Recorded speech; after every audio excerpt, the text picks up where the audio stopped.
Hello ladies and gentlemen, Random Gamer Riven here on behalf of Randomised Gaming, and we're going to be looking at an up and coming Sega Mega Drive title that's being developed by Bit Rules and published by Megacat Studio, and this is the official demo that was released alongside the Kickstarter. Got the credits there for Bit Rules Studio.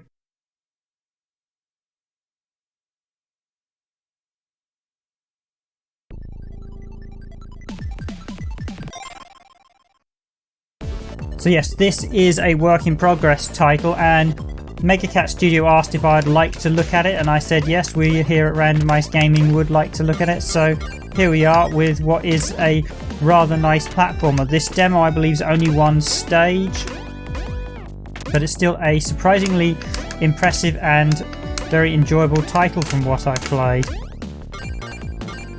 And the controls are absolutely spot on, which is the first good sign of any platform game.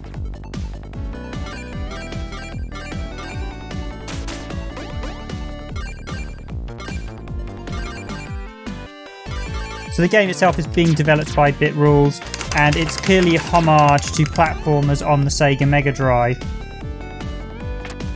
It has the tight controls that you used to get, and it's got that, I would almost describe Sonic-esque music, because the music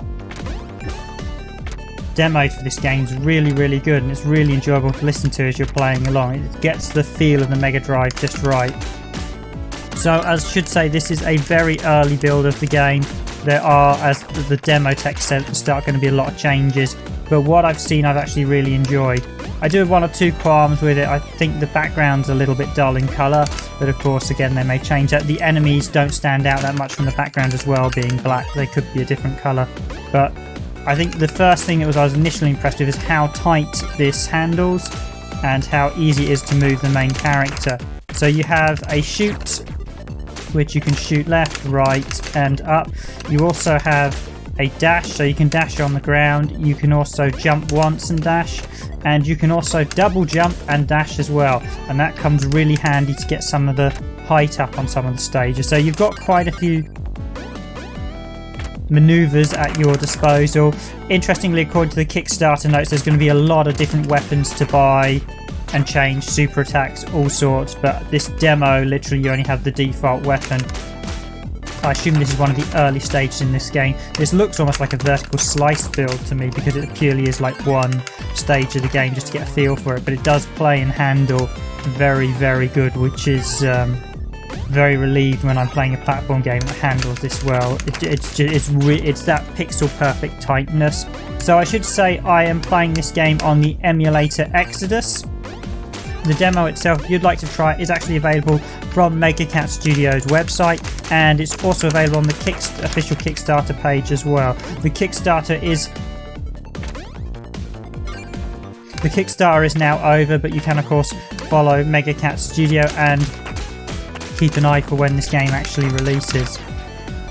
So there have been quite a few homebrew games in the past few years, and some of them have been very impressive. This one, I must admit, I've been very impressed with how it handles, as I mentioned there. I think my one gripe, just to demo this, is that, as you can see there, you have to hold back and you do the double jump from the wall. My slight gripe is that players are instinctively designed to press forward and jump, and if you do that, then if you press forward and jump, you actually either fall off or you go into the double jump automatically, rather than do the roll jump and then the double. So it should be, you hold it towards, you do roll, then the double. But if you press away, as if you think, oh, I'll press away and jump, you just go straight into the double jump. Now, I should say I am a platform veteran as well. That is probably my strongest genre, having finished almost all the Super Mario games and various other all the Sonics and various other platformers during the 16-bit era. Another slight issue I have is you can't look up or down like the old Sonic, where you could raise your head or lower it. I always felt Sonic would be nice if you had an across view as well, because you can see here it's a bit of a leap in the dark, but if I do that and that, we can find we've got some bonuses. And if I double jump here, we've also got a secret, and I've got to be really careful here because this is a very tricky jump coming up. There we go, you have to dash across there.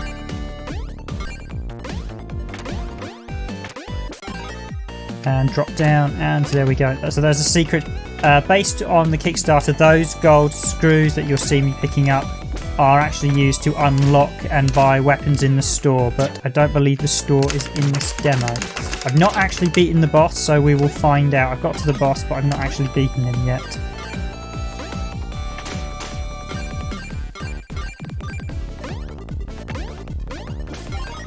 Oh, there's another one up. That's a new find. I didn't know about that. I do now. So basically there's panels on the wall you can grapple onto and use to gain height. These minion guys shoot you, and those spikes of course will hurt you, so just do that. Double jump. I've also got these turrets that shoot rockets. They're easy enough to dodge. So there are an awful lot of secrets like any good platformer. I've discovered quite a few of these gold screws as I've been adventuring around.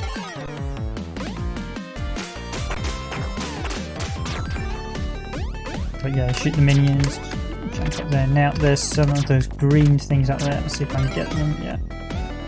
Oh, this give me an extra life. So another gold screw coming up here. It's actually really nice to actually explore these stages. I did think the level was initially a bit big, but it probably, I don't know how it'll be in the full game. I think there could perhaps be one or two more checkpoints, but other than that, it's a fairly decent sized level. I think for the first level it feels a bit big, but I don't know where this will be in the game. I don't know if this is the first level. This may not even be in the full game. Maybe a vertical slice level, or it may be a much later level. I think my only other gripe was the colour palette for this area is a little bit dull. It could do with a bit more colour in those blocks, but the scrolling background's really nice, and the actual design of everything's really good. The character looks lovely, as do the enemy minions. The art style is very, very stylized. It looks very impressive. It feels like a sort of mid to late Mega Drive game with the art and how it looks. The animation is very fluid as well, not like some of the early Mega Drive games which were a bit stilted. But this feels like a later title. So yeah, I can actually shoot that one. Does that give me anything secret?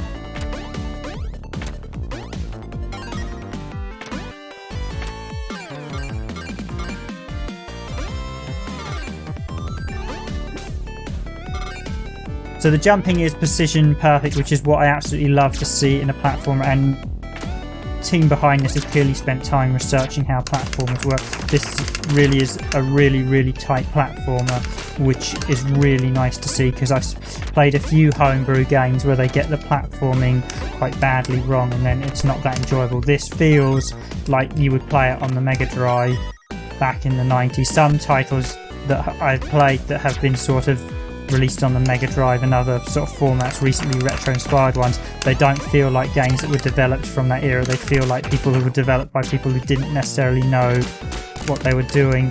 This feels absolutely spot on. So kudos to the guys at Bit Rules. The platforming is absolutely superb.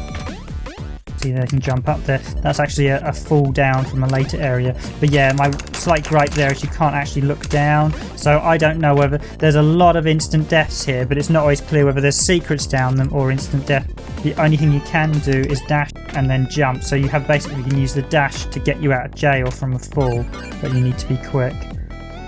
But yeah, there could be secrets down some of these, but it'd be nice to be able to hold down like in Sonic the Hedgehog and look down to see what's down and look up to see what's up. That's my only thing. But actually one of the features they never had in Sonic was an across look, so it would have been nice to hand if you could hold down like the jump button or something, locked you in place, and then you could just slightly move the forward screen left and right a little just to get an idea of what's ahead of you.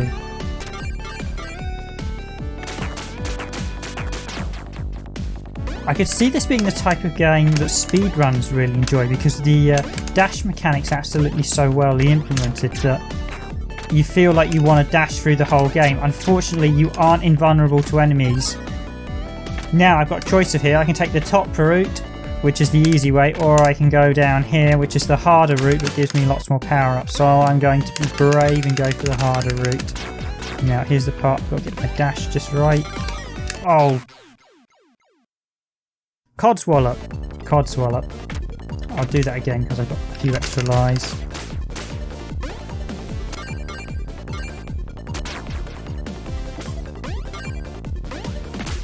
So yeah, I managed to get the actual orbs that first time, but sadly I mistimed the jump at the end, so the ceiling. Yeah, there are health power-ups and there are one-up power-ups.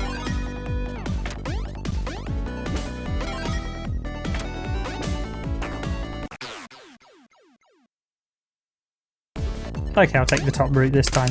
I was nearly at the end of that route anyway. I'll point out where that area would have taken me to. That's annoying. The 2 previous times I've done this, I've done that one without any issues. Typical of the time I'm recording.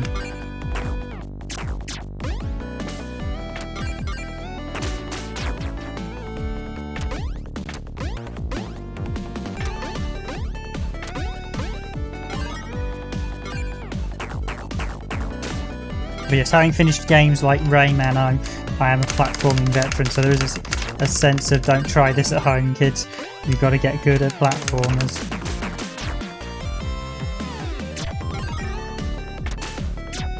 Yeah, so this alcove here is where the other bit would have brought you out. In fact, I believe it's literally down there was the jump section I died at.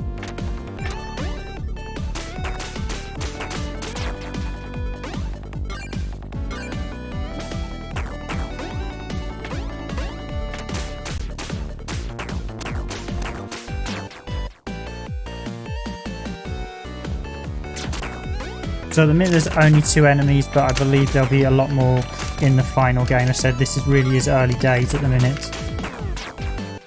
Even the official trailer I saw from Megacat Studios I think largely only shows this demo level, so obviously there's still a lot of work planned.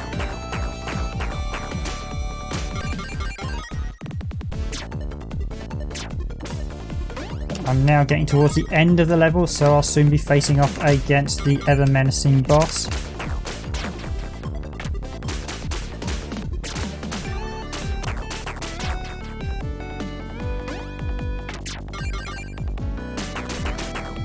But yeah, it's always nice to play a platform game with really tight, enjoyable controls. So yeah, as I said, the art style's lovely.